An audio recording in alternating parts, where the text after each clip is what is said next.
नमस्कार दोस्तों, अतिथि शिक्षकों के विश्वसनीय चैनल में आप सभी का एक बार फिर से बहुत बहुत स्वागत है।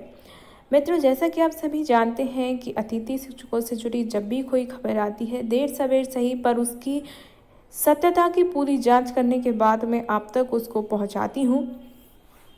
तो इसी संबंध में मित्रों, आज जैसा कि आया था जीएफएमएस पोर्टल पर जो भी अपडेट आता है या कोई भी न्यूज़ आती है राज्य शिक्षा केंद्र या लोक शिक्षा संचालनालय की तरफ से, जो भी नए आदेश निकलते हैं उसको भी मैं आप तक समय रहते पहुंचाती हूं। मित्रों, पर आज का ये वीडियो थोड़ा अलग है। यहाँ मैं कोई आपको आदेश या कोई खबर नहीं बताने वाली, बल्कि आपकी ही एक समस्या है जिसमें आपको अवगत करा रही हूँ, ताकि इस समस्या में आप अतिथि शिक्षक जो भी भाई बहन हैं वो कोई भी ना फंसे।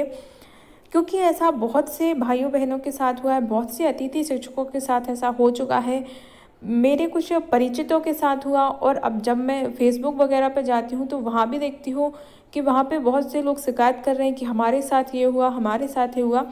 तो ये देखने में बड़ा ही दुखद होता है। तो मैं आपके लिए वो बताना चाहती हूँ कि आप भी ऐसा कोई कदम मत उठाइए कि आपके लिए बाद में पछतावा हो। देखिए, फेसबुक पर और व्हाट्सएप पर मैंने अभी 3-4 दिनों से देख रही हूँ कि बहुत से लोग यही कह रहे हैं कि डॉक्यूमेंट वेरिफिकेशन या फिर उनकी योग्यता अपडेशन या फिर और भी कई कारणों से उनसे पैसे लिए गए हैं, या फिर उनके डॉक्यूमेंट लिए गए हैं। तो मित्रों, मैं आपसे यही कहूँगी कि अगर आपसे कोई भी इस प्रकार पैसे मांगता है कि मैं आपके डॉक्यूमेंट जो है वेरीफाई करा दूंगा या फिर अपडेशन करा दूंगा कोई, तो या करा दूंगी, ठीक है, तो आप ऐसा पैसा किसी को भी मत दीजिए। बिकॉज़ वर्तमान का जो समय है, अभी प्रेजेंट टाइम है, वो ऐसा है कि पैसे को हर कोई लालची हो जाता है। तो आप ऐसा कोई भी काम मत कीजिए, कहीं भी ऐसी गलत जगह पैसा मत फंसाइए। मेरे पहचान में भी कुछ 2-3 गेस्ट टीचर थी, ठीक है, वुमेन ही थी, कुछ गेस्ट टीचर थी, 2-3 थी। उनसे हमारे साथ ही काम करने वाले एक सदस्य थे, उन्होंने पैसे उनसे लिए इस बात को लेकर कि हम अतिथि शिक्षकों का नियमितीकरण के संबंध में हमने कोर्ट केस किया है, आप हमें 2000 रुपये दे दीजिए। उन्होंने 2000 रुपये दे दिए, फिर उन्होंने कहा कोर्ट केस और आगे बढ़ रहा है, आप हमें 2000 और दीजिए। इस प्रकार 1-2 करते उन्होंने उन 4 अतिथि शिक्षिकाओं से 5-5 हज़ार रुपये ले लिए। इसके बाद अब ना उसके संबंध में कोई चर्चा करते हैं ना कुछ करते हैं। कहते हैं कि जब भी उनसे वह अतिथि शिक्षिकाएं यह पूछती हैं कि वो कोर्ट केस का क्या हुआ, तो वो यही कहते हैं हाँ चल रहा है चल रहा है। इस बात से यह तो स्पष्ट हो जाता कि उन्होंने ना तो कोई केस लगाया हुआ था, ना ही कुछ किया हुआ था। मैं ये नहीं कहती कि सभी फ्रॉड होते हैं, बट आप अपने स्वाविवेक से काम लीजिए।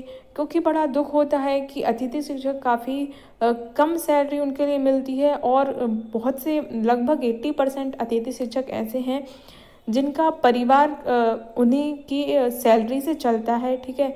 मान लो 20% ऐसे भी हैं जो नए नए हैं और वो सिर्फ शौक के लिए कर रहे हैं, ठीक है, या फिर प्रतियोगी परीक्षाओं की तैयारी के साथ साथ अतिथि शिक्षक भी कर रहे हैं।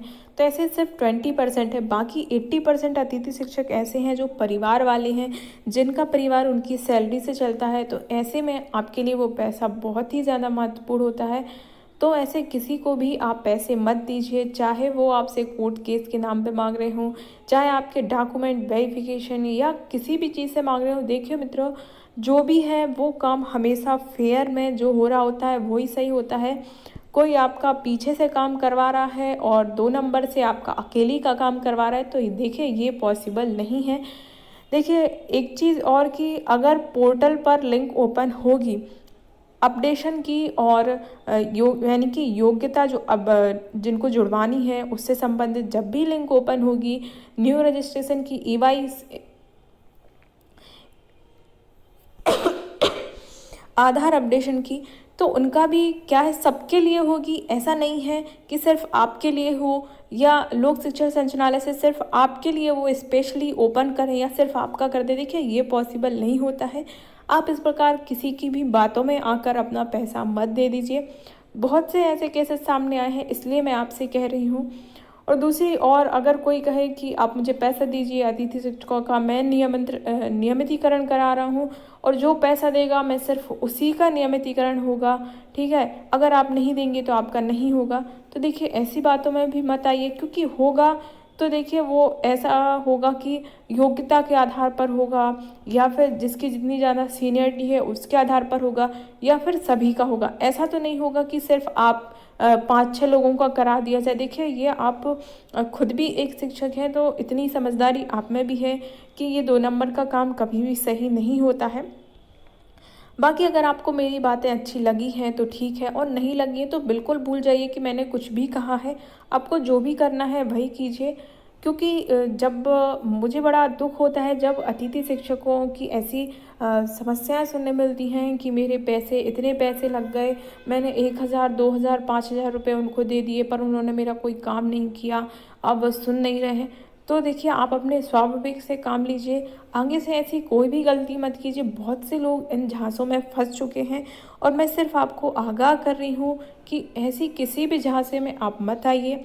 बाकी आपको जो भी सही लगता है आप वो कीजिए। और अगर आपको मेरी बात सही लगी है मित्रों, तो अपने और अतिथि शिक्षक भाइयों बहनों के साथ इस वीडियो का लिंक शेयर ज़रूर कीजिए, इस वीडियो को शेयर कीजिए, ताकि सभी तक ये जानकारी मिले और कोई भी अतिथि शिक्षक भाई या बहन जो है इस प्रकार के झांसे में ना आए और आर्थिक और मानसिक रूप से परेशान ना हो। क्योंकि अगर आर्थिक परेशानी होती है तो स्वाभाविक सी बात है कि मानसिक परेशानी भी होगी। वहीं अतिथि शिक्षकों से जुड़ी और खबरों के लिए मित्रों इस चैनल के साथ जुड़े रहिए। वीडियो अच्छा लगा हो तो चैनल को सब्सक्राइब कीजिए, इस वीडियो को लाइक कीजिए और अपने सभी दोस्तों के साथ शेयर भी कीजिए।